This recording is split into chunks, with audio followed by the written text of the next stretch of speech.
कापसे, पति का नाम ज्ञानेश्वर कापसे। मैं गंगाखेड़, जिला परभणी, महाराष्ट्र की रहने वाली हूँ। कहीं बैठी हैं तो हाथ हिलाइएगा। अगर कहीं बैठी हो तो हाथ हिलाइएगा। मैं गंगाखेड़, जिला परभणी, महाराष्ट्र की रहने वाली हूँ। मेरा नाम सुनंदा कापसे, पति का नाम ज्ञानेश्वर कापसे। गंगाखेड़, जिला परभणी, महाराष्ट्र की रहने वाली हूँ। मेरा मोबाइल नंबर ये है।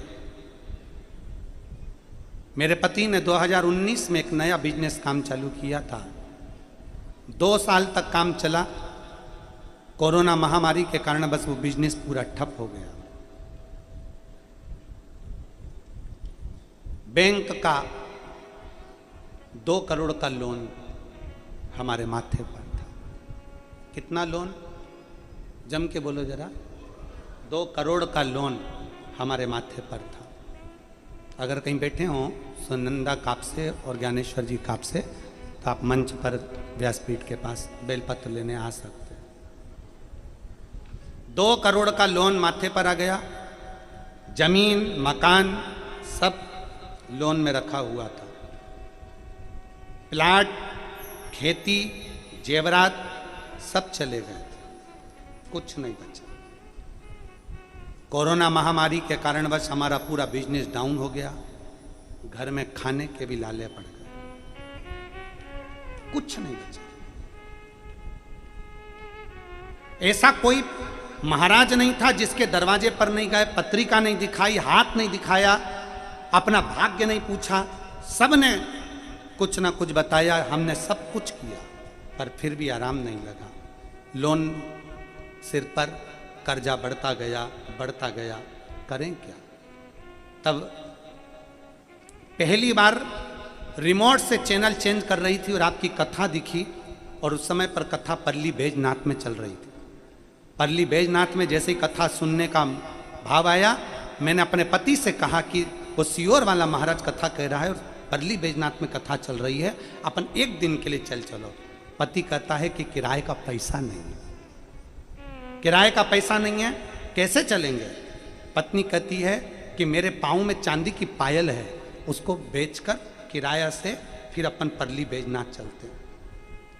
परली की कथा में हम दोनों ने कथा श्रवण करी। केवल एक दिन की, आखिरी दिन की कथा। जैसे आप कहते हो कि बाबा जाते जाते कुछ दे जाता है, हमने आखिरी दिन की कथा पंडाल में बैठकर सुनी। पंडाल में बैठकर सुनी। आए, पति ने कहा पूरा की पूरा पैसा चले गया, अब बिजनेस के लिए धन नहीं है, करें क्या? तब पत्नी कहती है, वो सियोर वाला महाराज कहता है कि भूखे मरने से अच्छा है कि कोई काम करो और मेहनत करो। अपन एक मेहनत और करते हैं, किसी दूसरे से कर्जा लेते हैं। पर गाँव गए और दूसरे गांव से थोड़ा सा पहचान वालों से कर्जा लेकर आए और कर्जा लाकर अपना बिजनेस फिर चालू करा।